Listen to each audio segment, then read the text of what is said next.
présence. Nous avons besoin de toi.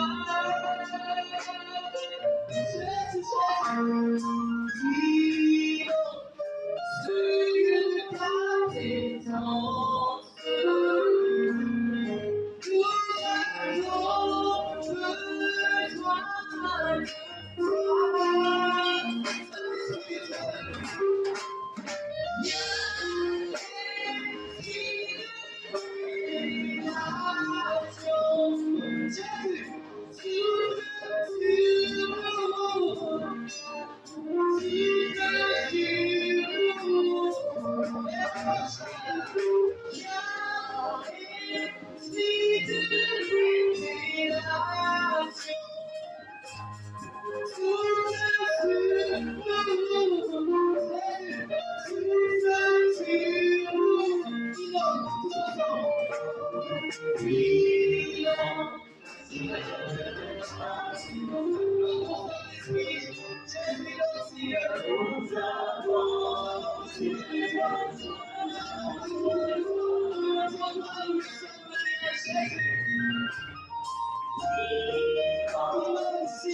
Et nous croyons que tu nous as écoutés, tu nous as exaucés.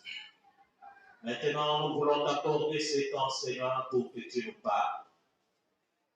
S'il te plaît, Seigneur, dispose-nous à t'écouter. Que tout ce qui dérange, que tout ce qui perturbe, que tout ce qui distrait soit loin de ces lieux au nom puissant de Jésus-Christ. Seigneur, nous te prions de mettre tes paroles dans notre bouche afin que nous puissions les transmettre fidèlement à ton peuple et que quelqu'un soit édifié, que quelqu'un soit béni. Pourquoi pas que quelqu'un soit guéri et que quelqu'un reçoive un miracle, une solution à son problème, une réponse à sa question. Car il est écrit, si on tourne vers lui les regards, on est rayonnant de joie et les visages ne se couvrent point de honte. C'est-à-dire que celui qui était venu courber retourne redressé, relevé. Que celui qui était inquiet soit réconforté. Que celui qui était abattu, Seigneur, soit consolé. Saint-Esprit, nous te consacrons ce temps. Viens glorifier Jésus. Parce qu'il est écrit que tu ne parles pas de toi-même, mais tu dis tout ce que tu auras entendu. Ce matin, je sais que tu as entendu beaucoup de choses du trône de Dieu pour ton peuple, pour ce peuple assemblé. Je te prie, dis à chacun ce que tu as entendu pour lui. Dans le nom puissant de Jésus, nous t'avons ainsi prié. Amen. Alléluia. Shalom, bien-aimé. Shalom. Est-ce que tu peux saluer ton voisin? N'oublie pas de respecter les gestes barrières. Souhaite-lui un excellent culte dans la présence de notre Dieu. Alléluia. J'aimerais te rassurer que le Seigneur est ici. Alléluia. Je sais que souvent le peuple de Dieu ne croit pas quand ils viennent dans la présence de Dieu que Dieu est là. Mais je te rassure que Jésus-Christ est ici. Dis à ton voisin, Jésus-Christ est ici. Amen. Nous allons nous exhorter ce matin sur un thème. Lève-toi là au milieu et étends ta main. Alléluia. Lève-toi là au milieu et étends ta main. Ce sont des paroles que notre Seigneur Jésus avait prononcées dans la synagogue un jour de sabbat. Nous lisons dans Marc chapitre 3, le premier, le deuxième, le troisième, le quatrième, le cinquième et le sixième verset. Marc 3, 1 à 6. Si cela ne te dérange pas, tu peux te lever et nous allons honorer la parole de Dieu en écoutant. Nous t'attendons, toi qui es encore assis. Ouvre ta Bible dans Marc chapitre 3. Nous allons lire les 6 premiers versets. Lisons au nom de notre Seigneur Jésus. Jésus entra de nouveau dans la synagogue. Il s'y trouvait un homme qui avait la main sèche. Ils observaient Jésus pour voir s'il les guérirait le jour du sabbat. C'était afin de pouvoir l'accuser. Et Jésus dit à l'homme qui avait la main sèche, lève-toi là au milieu. Puis il leur dit, est-il permis le jour du sabbat de faire du bien ou de faire du mal, de sauver une personne ou de la tuer? Mais ils gardèrent le silence. Alors, promenant ses regards sur eux avec indignation et en même temps affligé de l'endurcissement de leur cœur, il dit alors, étends ta main. Il l'étendit et sa main fut guérie. Les pharisiens sortirent et aussitôt, ils se consultèrent avec les Hérodiens sur les moyens de le faire périr. Amen.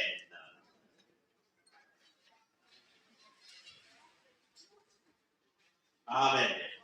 Comme je l'ai dit tantôt ce matin, nous voulons juste nous exhorter sur ce thème, lève-toi là au milieu et étends ta main. Cet homme avait un problème. Son problème, c'est que sa main était sèche. C'est-à-dire qu'il ne pouvait pas utiliser convenablement cette main. Ou carrément, il ne pouvait pas l'utiliser. Et je sais que chacun de nous a sûrement déjà vu quelqu'un qui a ce genre de problème. Une main sèche. Ça peut être la main gauche comme la main droite. Mais c'est grave encore et pire si c'est la main droite parce que c'est la main que nous utilisons. pour travailler. C'est la main que nous utilisons pour écrire. C'est la main que nous utilisons pour manger. C'est la main que nous utilisons pour nous saluer. La main droite. Hormis bien sûr quelques-uns qui utilisent la main gauche. Mais généralement, nous utilisons tous la main droite. Et quand la main droite est sèche, en réalité, généralement, elle est déformée. Soit elle s'est rétrécie, elle s'est raccourcie, soit elle est très petite. Et cet homme avait ce tel problème.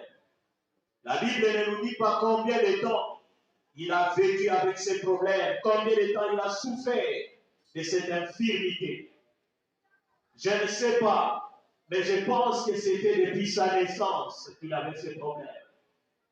Mais ce jour-là, il est venu à la synagogue comme d'habitude. Il venait chaque sabbat à la synagogue. Et ce sabbat-là, il est allé aussi à la synagogue. Comme toi et moi, nous avons l'habitude de venir chaque dimanche ici au culte. Et comme ce matin aussi, nous sommes venus au culte. Nous sommes habitués à venir dans la présence de Dieu chaque dimanche matin. Et cet homme était venu aussi comme d'habitude, les jours du sabbat. Il est venu prier son Dieu, mais il avait toujours sa main sèche. Chaque jour du sabbat, chaque semaine, chaque mois, chaque année, il revenait à la synagogue, mais il avait toujours ce problème. Et la Bible dit que tous ceux qui étaient dans la synagogue observaient Jésus. Curieux, ils étaient venus prier, ils étaient venus adorer leur Dieu, je le crois. Ils étaient venus offrir à Dieu leur sacrifice. Et cet homme infirme était là aussi au milieu d'eux. Mais la Bible dit que tous observaient Jésus. Alléluia. Au lieu de prier, au lieu d'adorer, ils observaient Jésus. Pourquoi? Parce qu'ils savaient que Jésus avait la capacité, le pouvoir de guérir. Bien que certains sûrement ne croyaient pas en lui, mais ils savaient que comme cet homme est ici dans la synagogue, sûrement il va guérir quelqu'un. Il va opérer un miracle. Il le savait. Mais il savait aussi que cet homme-là avait un problème. Chaque jour, il venait avec ses problèmes. Mais ce jour-là, c'était un jour différent. Alléluia. Ce sabbat-là n'était pas comme tous les autres sabbats. Parce que ce sabbat-là, il y avait un invité surprise. Lui-même a dit, un jour, il dit, il y a ici un plus grand que Salomon. Alléluia. Il y a ici un plus grand que lui. Et ce matin, ce plus grand-là est au milieu d'eux. Alléluia. Oui, je sais que jusque-là, tu ne me crois pas encore, mais je te rassure encore une fois que Jésus-Christ est au milieu de nous ce matin. Alléluia. Peut-être que celui qui est à côté de toi ne connaît pas les problèmes que tu as. Il ne voit pas l'infirmité que tu as. Cet homme venait chaque sabbat. Il était habitué. Ses frères, ses soeurs, les membres de cette synagogue étaient habitués à le voir avec cette infirmité. Pour eux, ce n'était plus un problème. Ce n'était plus d'actualité. Parce que chaque jour, il venait avec sa main sèche. Il priait et il rentrait avec. Et ce jour-là, je crois que tout le monde savait qu'il allait rentrer avec son infirmité. Même lui-même, sûrement, il se disait, je vais prier et je vais rentrer comme d'habitude. Alléluia. Mais je crois qu'il y avait certains aussi qui, dans leur cœur et dans leur tête, pensaient, certainement aujourd'hui, Jésus va guérir cet homme. Mais ce qui est curieux, au lieu de prier, ils observaient Jésus. Alléluia.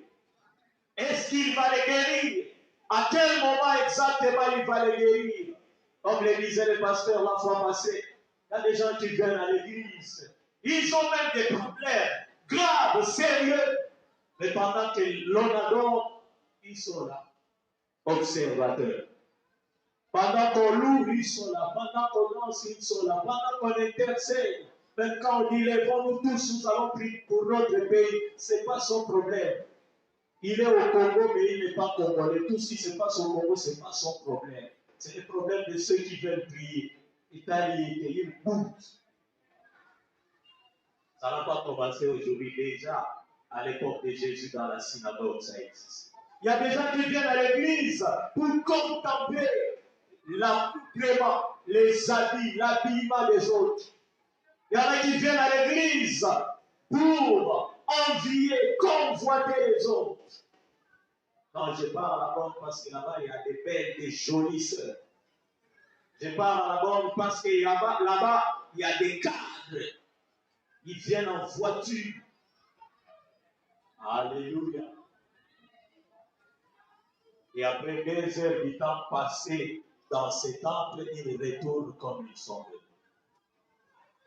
Et quand on leur dit Dieu m'a parlé, Dieu m'a guéri, Dieu m'a délivré, ils se demandent quand, comment, où.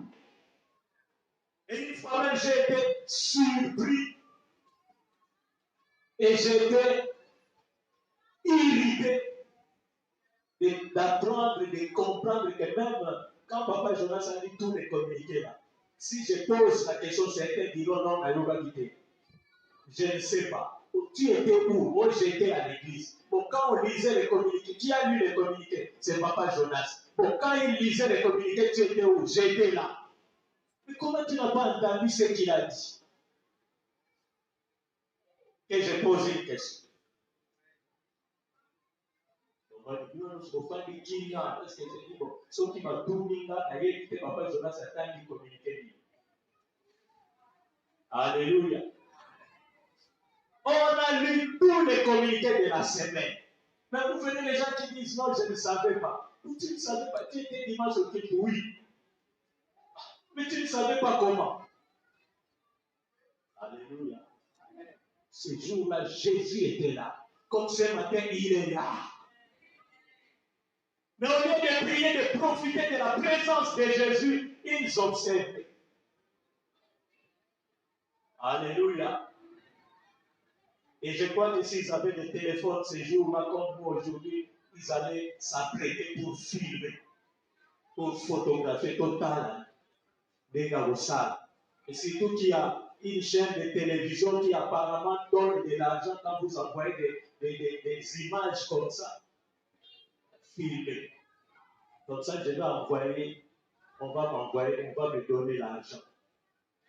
Alléluia. Alléluia. Mais Jésus était là. Ils n'observaient pas Jésus, malheureusement, pour le glorifier après les miracles.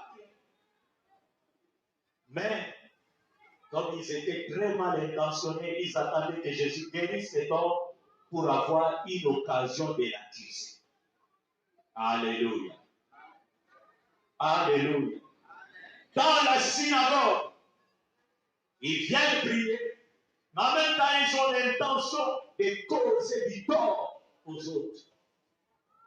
Nous l'attendons qu'il ose guérir cet homme les jours du sabbat. Comme ça, nous aurons une occasion de l'accuser et de le faire mourir. Jésus-Christ vient pour nous faire du bien. Il vient pour nous guérir. Il vient pour nous sauver. Il vient pour nous délivrer. Et malheureusement, il y a certaines personnes qui sont contre ce que Jésus fait. Et quand Jésus guérit, elles ne sont pas contentes. Quand Jésus délivre, elles ne sont pas contentes. Jusqu'à aujourd'hui. C'est pourquoi nous voyons quand Jésus guérit quelqu'un à l'église, on se dit non, Bayokanaki. Ce n'est pas vrai, Bayokanaki. Quand Jésus opère un miracle dans la vie d'un chrétien, on dit non, à Sylvikis, ce n'est pas vrai. Ça ne peut pas venir de Dieu. Nous donnons la gloire de Dieu à l'ennemi, au voleur, à l'accusateur. Ces gens-là attendaient que Jésus puisse opérer un miracle pour l'arrêter. Jésus vient pour faire du bien, mais eux, ils cherchent à l'accuser pour les faire mourir. Et Jésus dit alors qu'il avait la main sèche, lève-toi là, au milieu. En quelque sorte, tiens-toi là, que tout le monde te voie comme tu es. Alléluia. Et j'aimerais dire à quelqu'un, il y a des miracles que tu n'expérimenteras que quand tout monde sera au courant de l'infirmité que tu as. Alléluia. C'est vrai, il y a des gens qui les voyaient entrer, sortir. Ils étaient tellement habitués qu'ils ne se rendaient même plus compte, qu'ils ne tiraient même plus attention. Il y a des problèmes que tu as, tu ne seras jamais exaucé, tu ne seras jamais délivré, jamais guéri, tant que tout le monde ne saura pas ce que tu as. Alléluia. Jésus lui dit, lève-toi là au milieu. Il ne lui dit pas, lève-toi à ta place. C'est comme si l'homme était de ce côté-là, il lui dit, lève-toi là au milieu. Comme ça, tout le monde des quatre coins de la salle puisse te voir, qu'il puisse voir ton infirmité, qu'il puisse constater réellement que tu es infirme, que tu as un problème. Parce que généralement, quand nous avons des problèmes, nous avons l'habitude de les cacher. C'est vrai, c'est normal. Il y a des problèmes que nous ne pouvons pas dévoiler devant tout le monde. Et les bras ce matin-là, pour dire, priez pour moi, délivrez-moi, je suis sorcier. Vrai ou faux? Personne ne dira, je me tiens là debout, priez pour moi toute l'église, parce que j'ai le VIH. Personne ne dira, je me tiens là debout, priez pour moi, parce que je fais pipi au lit chaque nuit malgré mon âge. Nous sommes gênés. Mais laisse-moi te dire ce matin, il y a un miracle qui t'attend. Mais avant que ce miracle t'arrive, Jésus va t'exposer.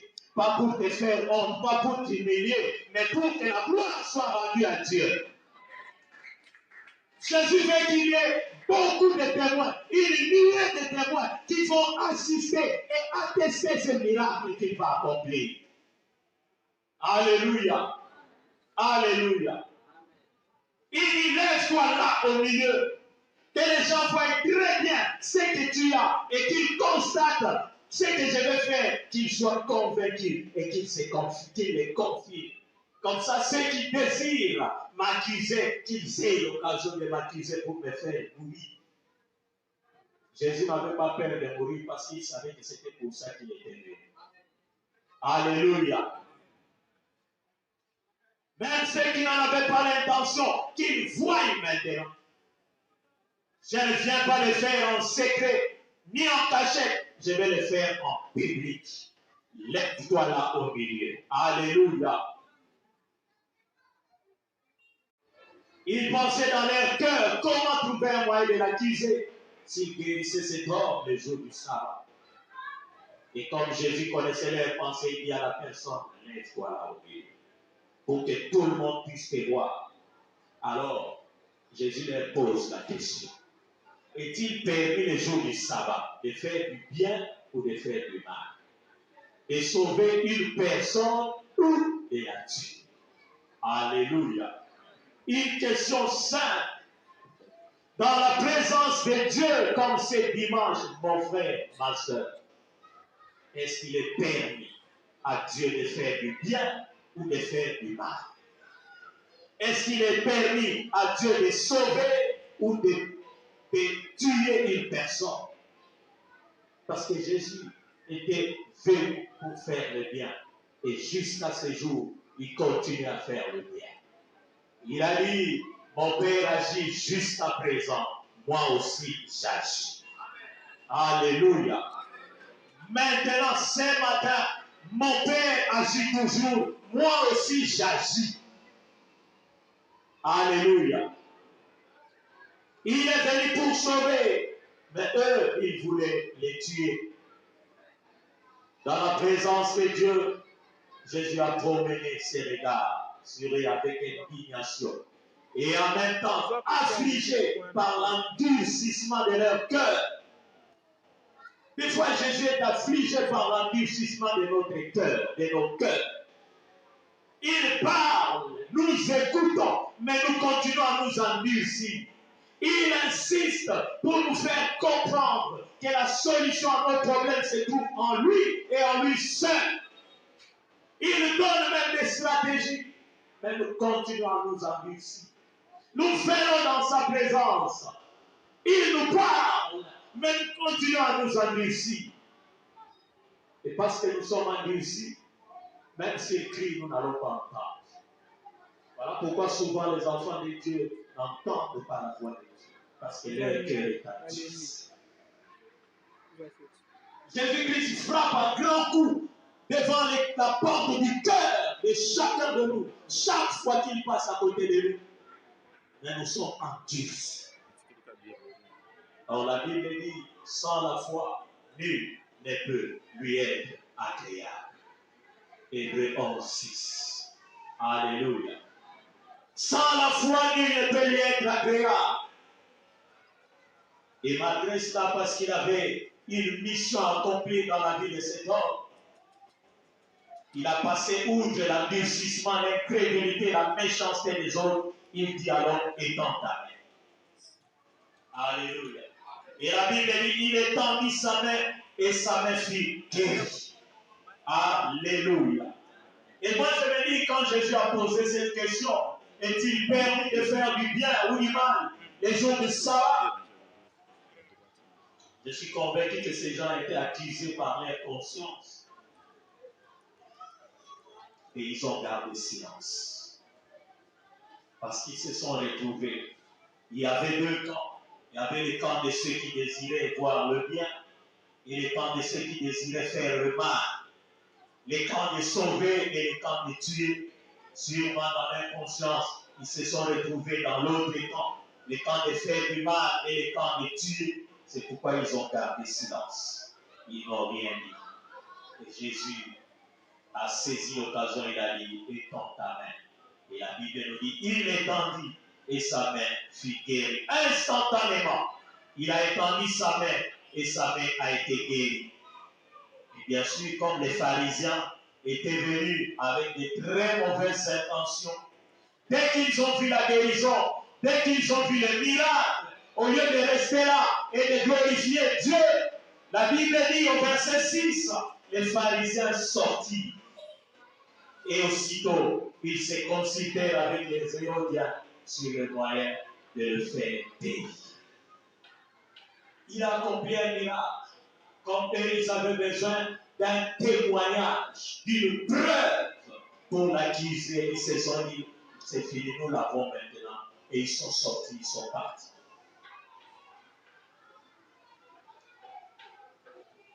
Mais ce matin, mon frère, j'aimerais t'exhorter. Jésus-Christ est celui qui nous a dit dans Jean chapitre 14, versets 12 à 14, un passage de la Bible parmi les passages que j'aime beaucoup. Jésus-Christ a dit, en vérité, je vous le dis. En vérité, je vous le dis. C'est-à-dire que je jure par moi-même. Celui qui croit en moi fera aussi les œuvres que je fais. Et il en fera de plus grandes parce que j'aime en moi en Jésus. Si tu crois en Jésus, tu es capable d'expérimenter les œuvres que Jésus a faites. Mais tu es capable d'en faire de plus grandes parce que Jésus est déjà parti vers le Père. Il est déjà assis à la droite de Dieu et il intercède pour nous. Et tout ce que vous demanderez en mon nom, je le ferai afin que le Père soit glorifié dans le Fils. Pas comme les pharisiens pour accuser le Fils, mais pour que le Père soit glorifié au nom du Fils. Et j'aime les derniers versets. Si vous demandez quelque chose en mon nom, je le ferai. Alléluia. Moi, j'appelle ces versets un chèque en blanc. Écrivez, mettez tous les montants que vous voulez, mettez tous les chiffres que vous voulez, mettez toutes les sommes que vous voulez, mais demandez cela seulement en mon nom, et je le ferai. Je sais que tu ne me crois pas jusqu'à présent, mais je te dis que ce matin, si tu crois en Jésus-Christ, et si tu lui demandes quelque chose en son nom, il le fera.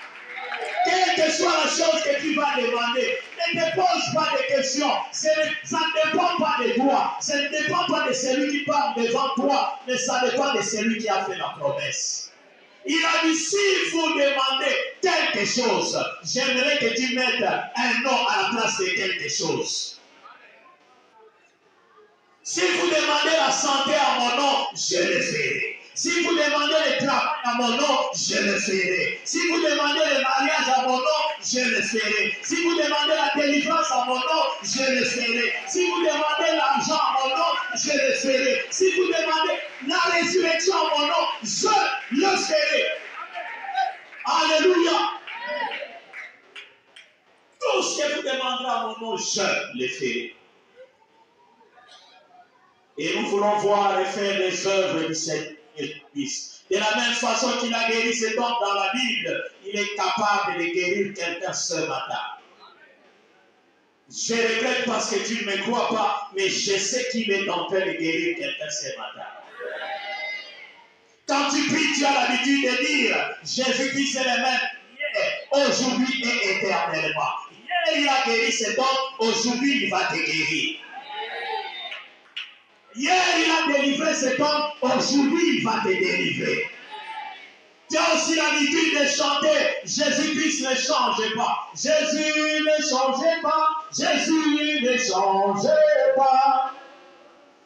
Jésus ne change pas. Il est toujours le même. Jésus ne change pas. C'est Jésus-là qui est ici ce matin. Il n'a pas changé. Il était dans la synagogue pour cet homme à la main sèche. Ce matin, il est ici pour toi. Je ne sais pas quel est ton problème, mais ne t'inquiète pas, il n'a pas changé. Tout ce que tu demandes dans son nom ce matin, il le fera. Et ce matin, Jésus-Christ va te guérir. C'est Jésus-Christ qui va opérer un miracle dans ta vie ce matin.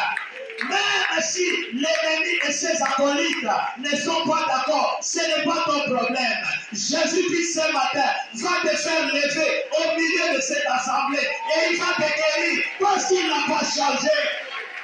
Il n'a pas changé. De la même façon qu'il a fait avec cet homme ce matin, il est venu pour le faire particulièrement pour toi. Ce n'est pas par hasard qu'il t'a permis d'être là ce matin. Plusieurs avaient souhaité être dans cette équipe ce matin, mais ils ont été en paix. Pour une raison ou pour une autre. Mais Jésus-Christ a permis que toi tu sois là. Parce que tu es dans son programme ce matin. Oui, je continue à savoir que tu ne me crois pas. Je continue à être convaincu que tu ne crois pas. Mais moi je te dis que c'est vrai.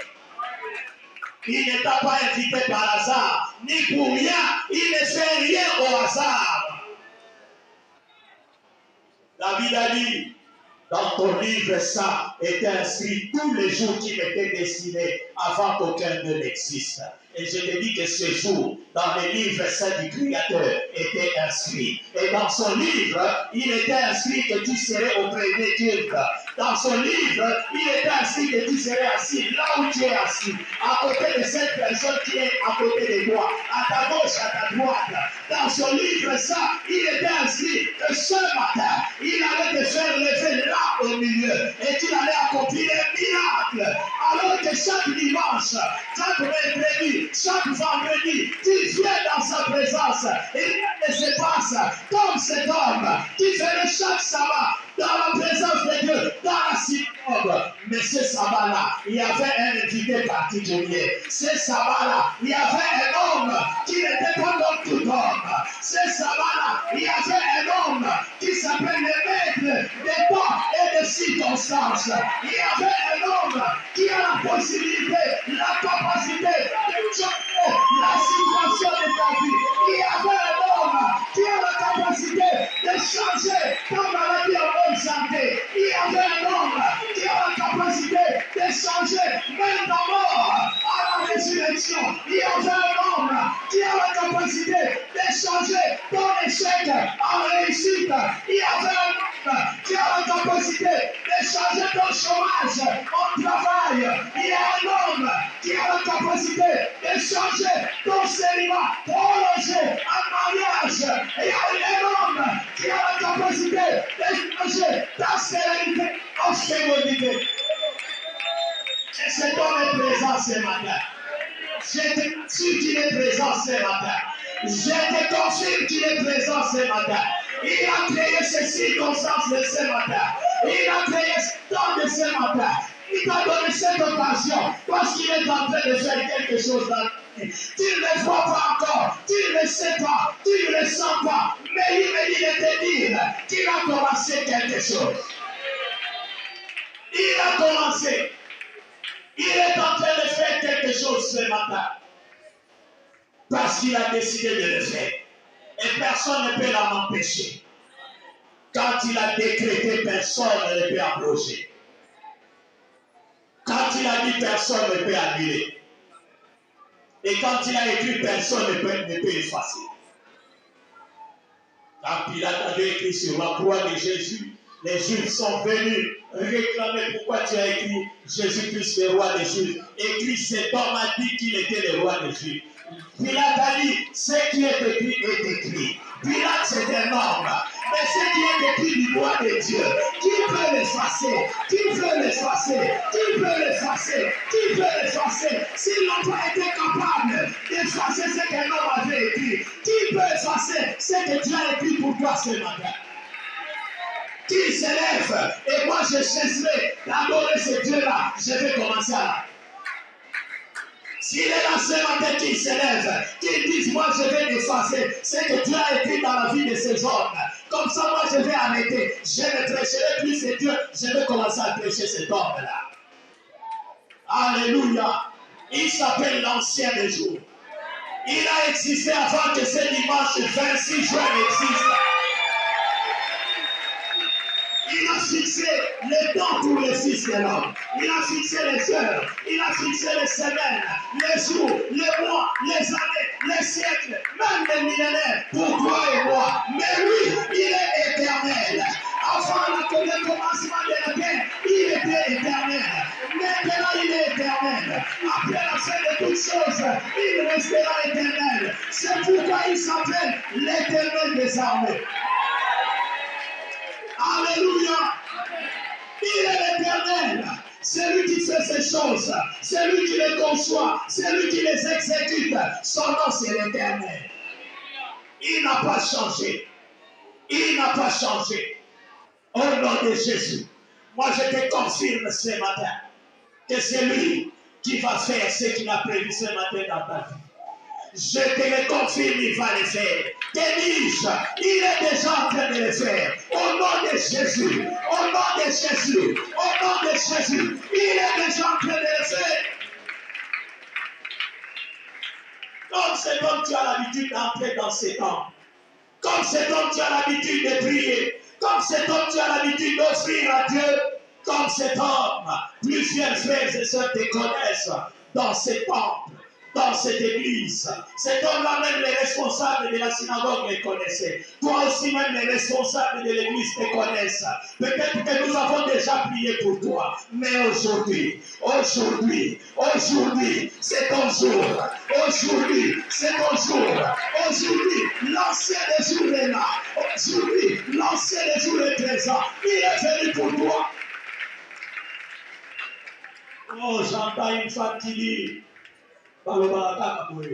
c'est vrai, peut-être que le Baraka pour Menelo. Et ça pour Colonayo. Aujourd'hui, c'est ton jour. Le jour du salut, c'est aujourd'hui. Le favorable, c'est maintenant. Dieu travaille aujourd'hui et maintenant. Ce jour-là, comme ce matin, c'est lui qui a la solution à tous nos problèmes était présent. Comme il l'est aujourd'hui. Avant même qu'il n'ait fait quelque chose dans la synagogue ce sabbat-là, tout le monde savait déjà que Jésus allait guérir. Est-ce que tu sais que Jésus est en train de faire quelque chose? Cet homme, la Bible ne nous dit pas, mais il n'avait rien demandé. Cet homme n'est pas venu auprès de Jésus pour dire, guéris-moi. Jésus aussi ne lui avait rien dit avant. Il était là assis de son côté et Jésus aussi était assis de son côté. Mais tout le monde savait que Jésus allait le guérir. Est-ce que tu sais que ce matin Jésus va te guérir? Est-ce que tu crois que ce matin Jésus va te délivrer? Est-ce que tu crois qu'il va donner la solution à ton problème? Moi, je ne connais pas ton problème. Je n'ai même pas besoin de le connaître parce que celui qui t'a invité ce matin, il connaît ton problème. Ne regarde pas la durée, ne regarde même pas la gravité de ce problème. La Bible nous dit que c'était un homme, c'est-à-dire qu'il n'était plus un enfant.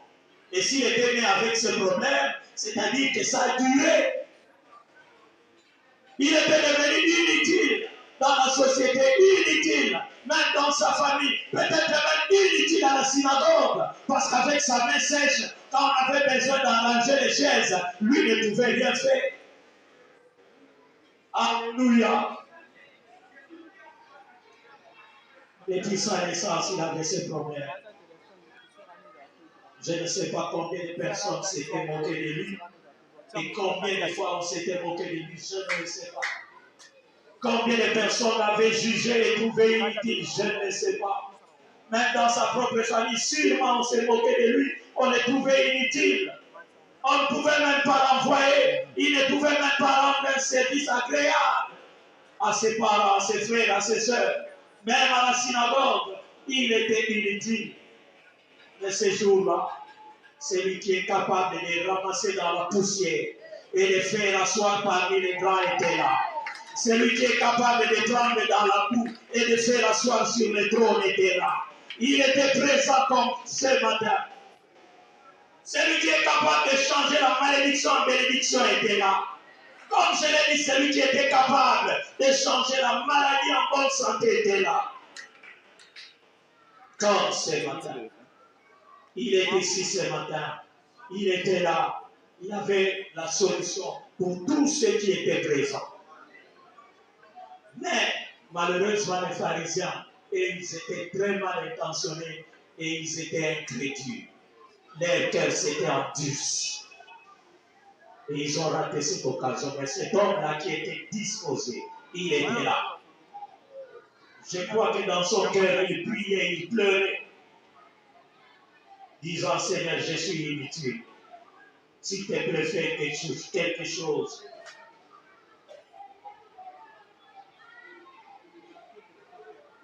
Et la Bible dit, Jésus lui a dit, lève-toi là au milieu.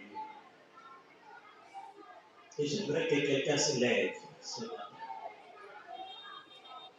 Que quelqu'un se lève, que quelqu'un qui a un problème, qui veut voir la main de Dieu dans sa vie, se lève ce matin. Ce n'est pas moi qui invite à te lever, mais c'est Jésus-Christ. Lève-toi là au milieu, a-t-il dit, et tends ta main. Toi qui as obéi, qui t'es levé, commence à parler à Jésus de ton problème. Il lui a dit, étends ta main, c'est-à-dire présente ton problème. Ce matin, toi aussi, étends ta main. Je ne connais pas ton problème, mais présente ton problème à Jésus. Ne t'inquiète pas de celui qui est à tes côtés. Même s'il entend, même s'il écoute, ta prière, ce n'est pas un problème. C'est Jésus qui a permis cela ce matin. Étends ta main.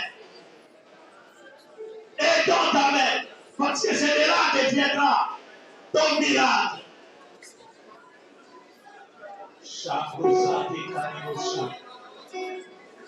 Étends seulement ta main. Étends seulement ta main. Présente-lui ton problème. Présente-lui ton problème. Présente-lui ton problème.